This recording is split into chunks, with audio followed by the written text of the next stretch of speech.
The night was quiet, the kind of silence that made the hum of the refrigerator seem loud. Li Ming was half asleep on the couch, the glow of his phone casting eerie shadows across the room, when it buzzed unexpectedly. The screen flashed with an unknown number, no name, no location, just a string of digits that felt oddly out of place. He hesitated for a moment, the late hour making him wary, but curiosity won out. He answered. At first, there was nothing. Not even the ambient noise of an open line. Just a void, a silence so deep it felt like the call had swallowed sound itself. Li Ming frowned, pressing the phone harder against his ear. "Hello," he whispered, unsure why he was keeping his voice low. The silence stretched, unnerving him. He checked the screen, the call timer ticked upward. 10 seconds, 20, his skin prickled. Then, at exactly 30 seconds, he heard it, or thought he did. A breath, a faint shuddering exhale that didn't sound like static or a mistake. It sounded deliberate. Li Ming's grip on the phone tightened. "Who is this?" he demanded, louder this time. No answer. The call timer hit 1 minute, and the line went dead. He sat frozen for a long moment, staring at the phone. A prank, he told himself. Kids messing around, or maybe a glitch. But the silence had felt heavy, intentional. The kind of quiet that lingered in empty houses or abandoned places. He set the phone down, shaking his head. Just a weird fluke, nothing more. But as he lay back down, the room felt colder, and the shadows in the corners seemed darker, deeper. And though he wouldn't admit it, he slept with the lights on that night. The silent calls had become a nightly occurrence, each one arriving like clockwork at 1717 a.m. Li Ming's phone buzzed on his nightstand, the screen glowing with the same unknown number. He hesitated before answering, the familiar dread tightening in his chest. This time, the static wasn't just empty noise, it carried something else. Faint fragmented whispers, too distorted to decipher, slithered through the crackling line. His breath hitched as he strained to listen. The words were just beyond comprehension, as if spoken through layers of water or glass. The call ended abruptly as always, after exactly 1 minute. Li Ming sat frozen, the remnants of the static still ringing in his ears. He replayed the whispers in his mind, but they dissolved like smoke. The next morning, he confided in Zhang Wei over coffee. "It's probably just a crossed line or some weird interference," Zhang Wei said, shrugging. "You know how crappy the signals can get." But Li Ming wasn't convinced. The whispers felt intentional, like something, or someone, was trying to communicate. That night, the call came again. The static was heavier, drowning out everything but the whispers, which now seemed closer, more urgent. Li Ming swore he heard his name, barely audible, lost in the cacophony. His skin prickled. He turned on the speakerphone, hoping Zhang Wei could hear it too, but his friend only frowned, shaking his head. "It's just noise, man. You're freaking yourself out." Yet Li Ming couldn't shake the feeling that the whispers were real. He began recording the calls, playing them back late into the night, isolating fragments of sound. Beneath the static, a voice, broken and pleading, begged for help. The more he listened, the clearer it became. Whatever was on the other end of the line wasn't a glitch. It was something far worse, and it was getting stronger. Li Ming sat frozen on his bed, staring at the corner of his dimly lit room long after the call had ended. The silence lingered like a weight pressing against his chest, but it wasn't the quiet that unsettled him this time. It was the shadow. A vague, humanoid shape, just barely darker than the rest of the gloom, had lingered there for a few heartbeats after the call disconnected. He hadn't imagined it, it had felt real. Gripping his phone tighter, he forced himself to stand and flicked on the overhead light. The brightness flooded the room, chasing away the shadows, including the one in the corner. The space was empty now, but the air felt thick, charged with something unnatural. His skin prickled with goosebumps though the night wasn't cold. He tried to rationalize it. A trick of the light, maybe. Or exhaustion blurring his vision after too many sleepless nights. But when he turned the light off again, the darkness didn't feel right. It was too heavy, too alive. He swore he heard the faintest whisper, barely audible, echoing from the same corner where the shadow had stood. The words were indistinct, just a murmur wrapped in static, like the calls he'd been receiving. Li Ming stumbled backward, fumbling for the light switch again. The whisper cut off as soon as the room brightened. He swallowed hard, his throat dry.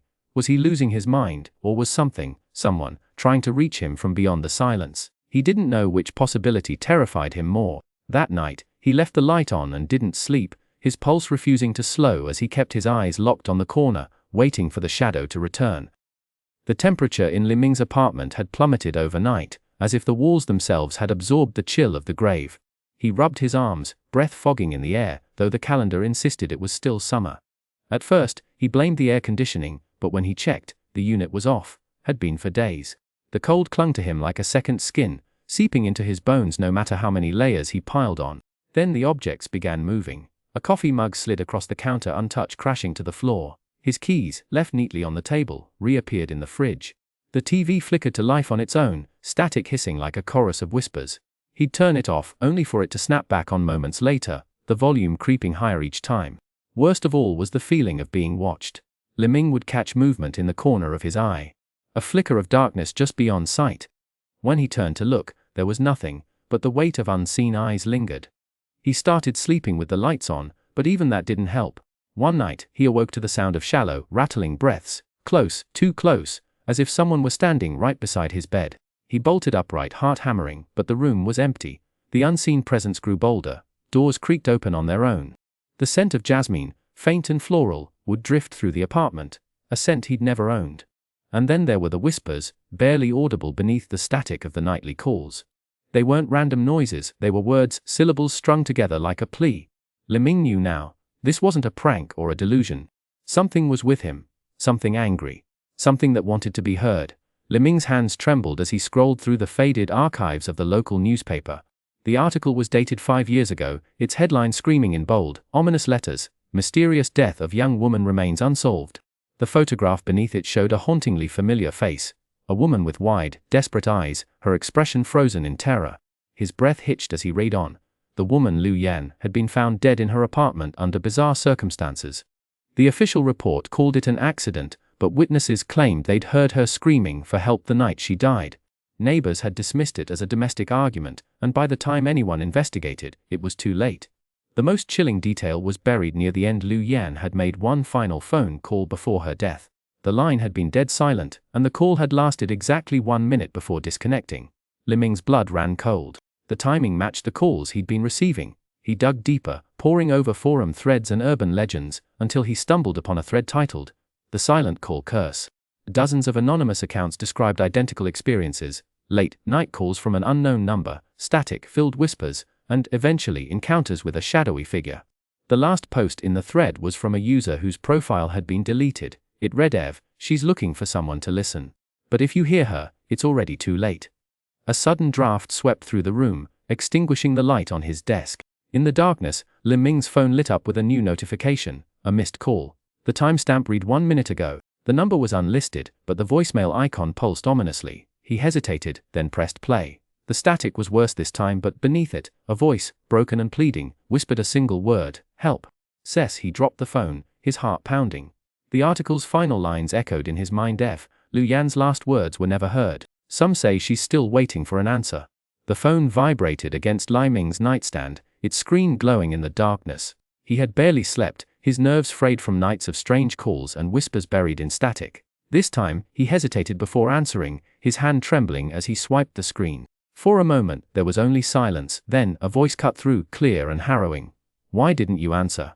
The words slithered into his ears, dripping with anguish. It was a woman's voice, raw with pain, a plea that echoed with decades of loneliness. The static that had haunted his calls for weeks was gone, replaced by a dreadful clarity. Li Ming's breath caught in his throat. He wanted to speak, to ask who she was, but his tongue felt glued to the roof of his mouth. Then, the scream came. It wasn't just a sound, it was a force, a shriek that seemed to claw at his skull, filling the room until the windows rattled. Li Ming dropped the phone, staggering back as the line went dead. His heart hammered against his ribs as his mind raced.